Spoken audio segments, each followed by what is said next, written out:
2047 સુધી આત્મનિર્ભર અને વિકસિત રાષ્ટ્ર બનાવવાના સપનાને સાકાર કરીશું. ગુલામીની માનસિકતાને જડમૂળથી ઉખાડી ફેંકીશું. દેશના સમૃદ્ધ વારસા પર ગર્વ કરીશું. ભારતની એકતાને વધુ મજબૂત કરીશું અને દેશના રક્ષકોનું સન્માન કરીશું. નાગરિક તરીકેના કર્તવ્યનું પાલન કરીશું. જય હિન્દ.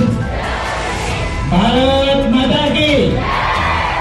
ભારત માતા કી. વંદે. અહીંયા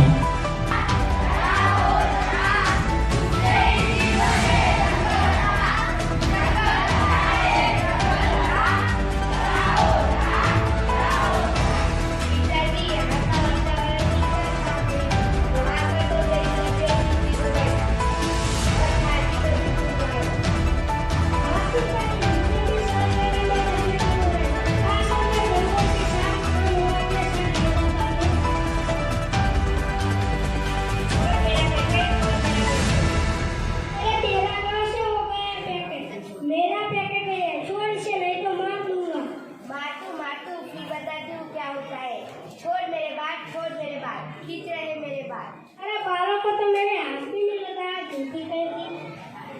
ये क्या हो रहा है? यहाँ भी तुम शांति से नहीं रह सकते।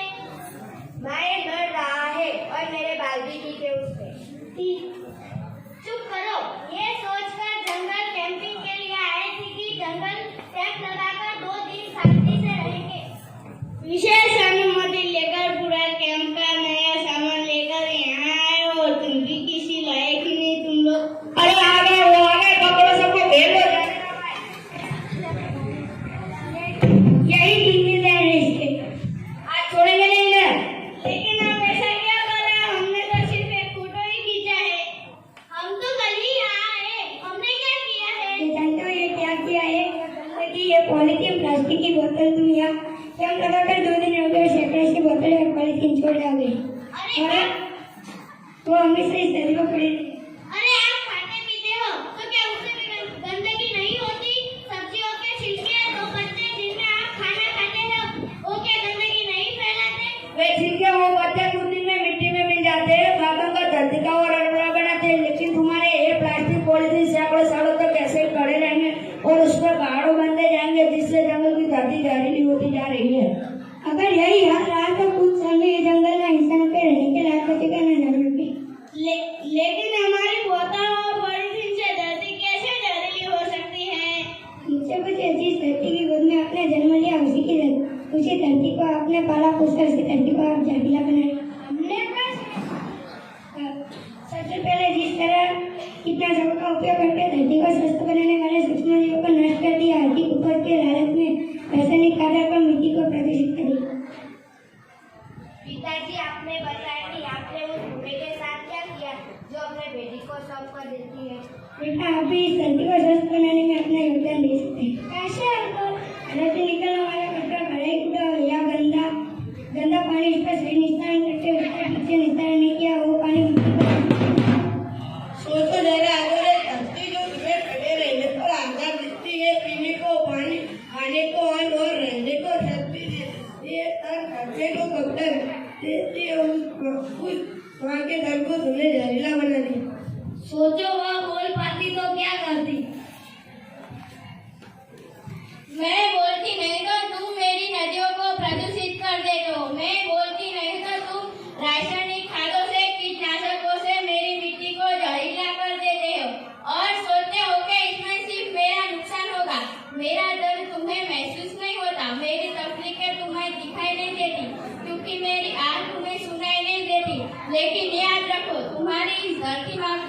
जहरीली हो जाएगी तो अन्न जिसकी रोटी कल तुम अपने बच्चे को खिलाओगे तो अतः उसका फल कौन भुगतेगा, मैं या तुम्हारी आंखों का तारा जिसके लिए तुम दिन रात दुआएं मांगते हो? नहीं, मैं अपने ही बेटे को खाने को जहरीला बना रहा था, अपनी आने वाली पीढ़ी की जान का दुश्मन बन रहा था। काश मैं करा पाती, काश मैं रो पाती, मैं भविष्य में ले जाकर तुम लोगों को दिखा पाती कि तुम मानवता के साथ कितना बड़ा खिलवाड़ कर रहे हो, अपने साथ साथ दूसरे जीवों को भी इस भूमि से सदा के लिए विलुप्त कर रहे हो। लेकिन याद रखो, इस भूमि में सब कुछ मुमकिन है, लेकिन अगर कुछ मुमकिन नहीं है तो वो है किसी की प्रजाति को लौटाना। हम क्षमा चाहते हैं माँ, तुम स्वयं माँ हो, जननी हो, तुमने भी कभी नहीं सोचा कि एक माँ के बदन में जहर पहुंच गया तो उसे पोषण लेने वाले बच्चे के शरीर में क्या वो नहीं जाएगा? बिल्कुल जाएगा माँ, बिल्कुल जाएगा। तो आज से वचन दो इस धरती माँ को कि तुम हमने आने वाली संतान के हित के लिए कीटनाशकों का उपयोग कम से कम करो।